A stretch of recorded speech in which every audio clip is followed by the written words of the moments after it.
Y la actual pandemia y sus consecuencias de enfermedad y de muerte producen esa doble situación paradójica. De un lado, para nosotros, personas de fe, nos hace ver que es necesario estar preparados, porque nadie sabe cuándo ni cómo podemos contagiarnos y de repente la evolución de esta enfermedad o de cualquier otra puede ser nuestra hora final, que solo el Señor sabe.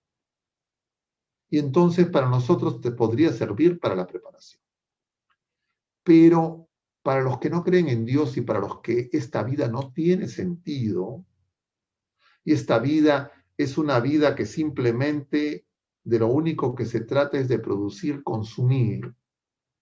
ven en esta pandemia también la oportunidad de extender la llamada cultura del amor. Y por eso es que se da esa situación paradójica, que simultáneamente se empieza a luchar a veces de una manera desigual para contener la pandemia por la insuficiencia de recursos, como ocurre en nuestro país y también en los países más avanzados, en términos materiales y tecnológicos y científicos y económicos, etc. Pero en simultáneo, los agentes de la cultura de la muerte abren la discusión sobre la muerte y entonces plantean el aborto como legislación, como ha ocurrido en este país vecino nuestro tan cercano, país hermano, o la discusión sobre la eutanasia, como se ha aprobado recientemente en España. Y entonces uno dice, pero ¿cómo esto es una locura? ¿Cómo estas personas, cuando se está luchando contra la muerte por defender la salud, cómo simultáneamente introducen de manera inoportuna, diría uno, desde la fe, debates sobre la muerte, sobre la eutanasia, y algunos hablan de muerte digna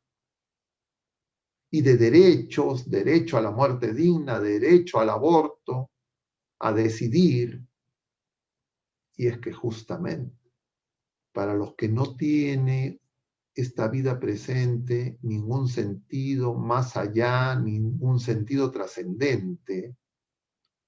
y después de la muerte hay nada,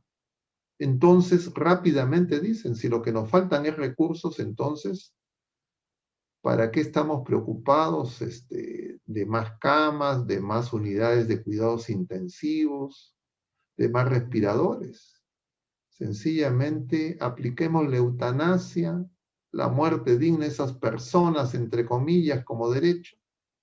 y se resuelve el problema. Y además, ¿por qué estamos preocupados por problemas de sostenibilidad económica y de la crisis económica, etcétera? Hagamos que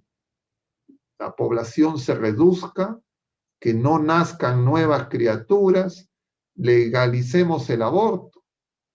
como en países llamados desarrollados han aprobado incluso hasta el mismo día de la coronación, es decir, hasta el mismo día del parto. Entonces, la cultura de la muerte quiere que se hable de la muerte, pero no de la muerte para encontrar sentido a la vida presente y a la vida verdadera que Jesucristo nos trae, sino hablar de la muerte, entre comillas, para tener una solución a los problemas temporales de los más fuertes en esta especie de selección natural creada artificialmente por la cultura de la muerte, donde los únicos que cuentan son los jóvenes, los fuertes, los sanos, los que producen, los que consumen, y todos los demás, ancianos, enfermos, discapacitados, niños, etcétera, son prescindibles. Y entonces nosotros comprendemos por qué estos mismos agentes de la cultura de la muerte, con sus transnacionales de base, yo diría, atea y muchas veces satánica, a través de sus medios de propaganda, buscan, entre comillas, casos emblemáticos para, en medio de la confusión, sensibilizar a la opinión pública, distorsionar lo que significa el dolor y el sufrimiento y aprovechar, entre comillas, para eliminar el dolor, pero eliminando a las criaturas humanas, eliminando el derecho a la vida y los verdaderos derechos e imponiendo falsos derechos. Y nosotros tenemos que estar preparados y alertas para poder comprender la falacia de esos argumentos y para poder contraargumentar, pero no para un debate intelectual estéril, sino para testimoniar la verdad y la vida, es decir, nuestra fe, nuestra esperanza, y poner en práctica una caridad ardiente. Y ese es el desafío. Y por eso es que hemos colocado este tema, porque nosotros también, repito y reitero, también somos afectados porque esa propaganda es muy intensa. Y entonces nosotros tenemos que examinar